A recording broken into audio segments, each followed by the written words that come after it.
Hello, Bangalore എത്തിയ ശേഷമുള്ള first day ആണ് ഇത്. കഴിഞ്ഞ വീഡിയോയിൽ ഞാൻ പറഞ്ഞില്ലായിരുന്നോ കുറേ സ്ഥലങ്ങളിൽ പോകണം എന്നുള്ളത്. അപ്പോൾ ആദ്യം തന്നെ റെഡിയായി ഇറങ്ങി ബ്രേക്ക്ഫാസ്റ്റ് കഴിക്കാൻ വേണ്ടിയിട്ട് പോയി. നല്ല ചൂട് ഇഡ്ഡലിയും ചമ്മന്തിയും സാമ്പാറും നല്ല രസമുണ്ടായിരുന്നു. നമ്മുടെ നാട്ടിലെ പോലെയല്ല, നല്ല പഞ്ഞി പോലത്തെ ഇഡ്ഡലി ആയിരുന്നു. നല്ല രസമുണ്ടായിരുന്നു. പിന്നെ അവിടെ നിന്ന് നേരെ പോയത് വിശാൽ മാർട്ടിലേക്കാണ്. കുറച്ച് ഷോപ്പിംഗ് ഉണ്ടായിരുന്നു. അതും കഴിഞ്ഞ് ഒരു ഷേക്കും കുടിച്ച് ഇറങ്ങി. അപ്പോഴത്തേക്കും നല്ല മഴയായിരുന്നു. മഴയത്ത് യാത്ര ചെയ്യാനുള്ള ബുദ്ധിമുട്ട് കാരണം ഫ്രണ്ടിൻ്റെ കയ്യിൽ നിന്ന് കാർ മേടിക്കാൻ വേണ്ടിയിട്ട് നേരെ പോയി.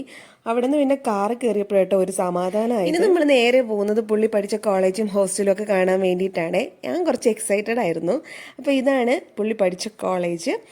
ഈ സ്ഥലങ്ങളൊക്കെ ഞാൻ വീഡിയോയിൽ കണ്ടിട്ടുള്ള കാര്യങ്ങളാട്ടോ. അപ്പോൾ അതൊക്കെ നേരിട്ട് കാണുമ്പോൾ ഒരു വേറൊരു ഫീലായിരുന്നു. ഈ വഴിയും എനിക്കറിയാം. ഈ സ്റ്റെപ്പിൽ നിന്ന് നമ്മൾ കുറേ തല്ലുകൂടിയിട്ടുണ്ട്.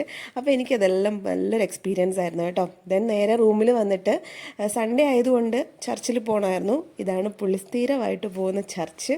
അങ്ങനെ ആ ചർച്ചിലും കയറി ഇനി പോകുന്നത് പുള്ളിയുടെ ഫേവറേറ്റ് ആയിട്ടുള്ള ഷവർമ കഴിക്കാൻ വേണ്ടിയിട്ടാണ്. അങ്ങനെ ഷവർമ എക്സ്പീരിയൻസ് ചെയ്യാൻ വേണ്ടിയിട്ട് പോവാണ്. പുള്ളിയുടെ ഫേവറേറ്റ് ആണ്, അതുകൊണ്ട് തന്നെ ഓഫ് കോഴ്സ് എൻ്റെയും ഫേവറേറ്റ് ആയിട്ടുണ്ട്. ഇതാണ് പുള്ളി വർക്ക് ചെയ്യുന്ന ഹോസ്പിറ്റൽ. അങ്ങോട്ടേക്ക് കയറാൻ പോവാണ്. ഒത്തിരി വീഡിയോസ് ഒന്നും ഇതിനകത്തേക്ക് എടുത്തില്ല കേട്ടോ. അത് ശരിയല്ല എന്ന് തോന്നി. അങ്ങനെ കുറച്ച് ക്ലിപ്സ് മാത്രം എടുത്തിട്ട് ഞങ്ങൾ ആ ഹോസ്പിറ്റലിനോടും ടാറ്റ ബൈ ബൈ പറഞ്ഞു. ദെൻ ഞങ്ങളൊരു ഡിന്നർ ഡേറ്റിന് പോയി. ബാക്കി വിശേഷങ്ങളുമായിട്ട് നെക്സ്റ്റ് വ്ലോഗിൽ കാണാം. ബൈ.